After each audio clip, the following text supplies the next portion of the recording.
Nous allons procéder à la restauration d'une pendule à chaperon de la fin du XIXe siècle.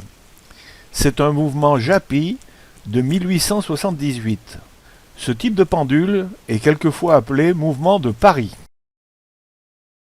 Ce plan montre les éléments qui ont été démontés depuis le début.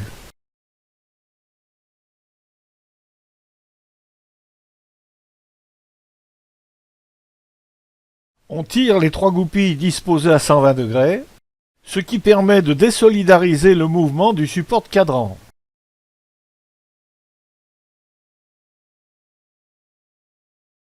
Ces composants sont assez fragiles, en particulier les deux lames de suspension.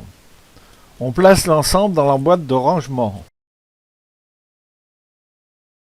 Pour ouvrir les platines, on retire les goupilles, puis on place séparément les mobiles de la sonnerie et ceux du mouvement.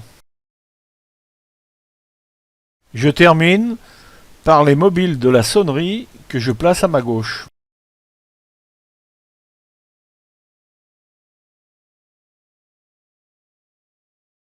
Avec un fil nylon, on regroupe d'une part les mobiles du mouvement et d'autre part les mobiles de la sonnerie.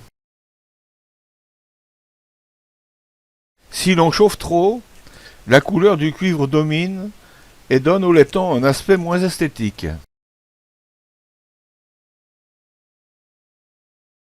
Pour effectuer le remontage, on commence par la minuterie. On commence par le mobile de centre. On continue par le barillet. Ensuite vient le mobile de huitaine. Puis c'est au tour du mobile intermédiaire.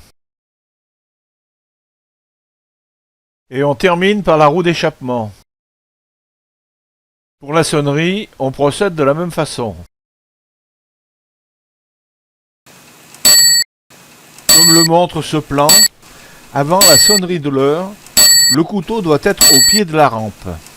Tandis qu'après la sonnerie de l'heure, le couteau doit tomber immédiatement dans l'encoche, afin de permettre la sonnerie de la demie.